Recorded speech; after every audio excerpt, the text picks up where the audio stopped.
I wanted to take the time to kind of create a video to give you guys a little behind the scenes and also like who are the people who are doing this series. Hey everyone, my name is Charmaine Chan. I'm the creator of the Women in Visual Effects series, but I'm also a compositor and area tech lead for the compositing department here at Industrial Light and Magic. Hi, my name is Rebecca Forth, and I am the social media manager for Women in Visual Effects, and I am a junior lighting artist at Industrial Light and Magic. Hi, my name is Cristiane Maia. I am the editor at Women in VFX, and I'm also a senior technical assistant at Industrial Light and Magic.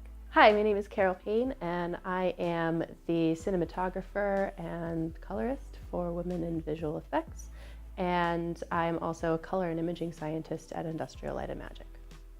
So to start things off, I created this series mainly because I felt like there was a lack of women representation in our industry. So I basically reached out to every woman I knew at ILM that happened to be in lead or supervisor roles and was like, we need to get your story out there.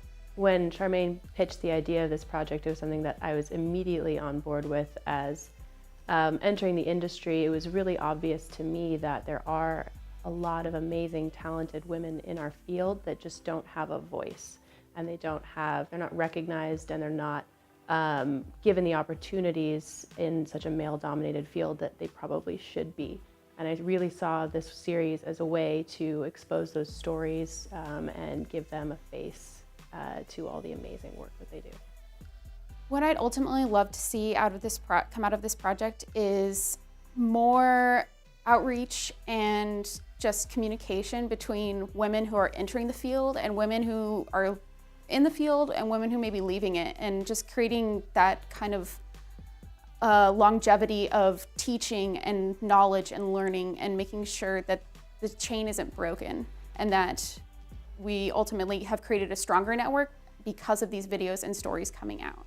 But we want to be able to give you a story that you can be able to relate to and see that there are a million different paths within the visual effects industry that you can get into and can have a very awesome, creative, and fun career from that. One of the interesting things I've learned about this is how international this problem is.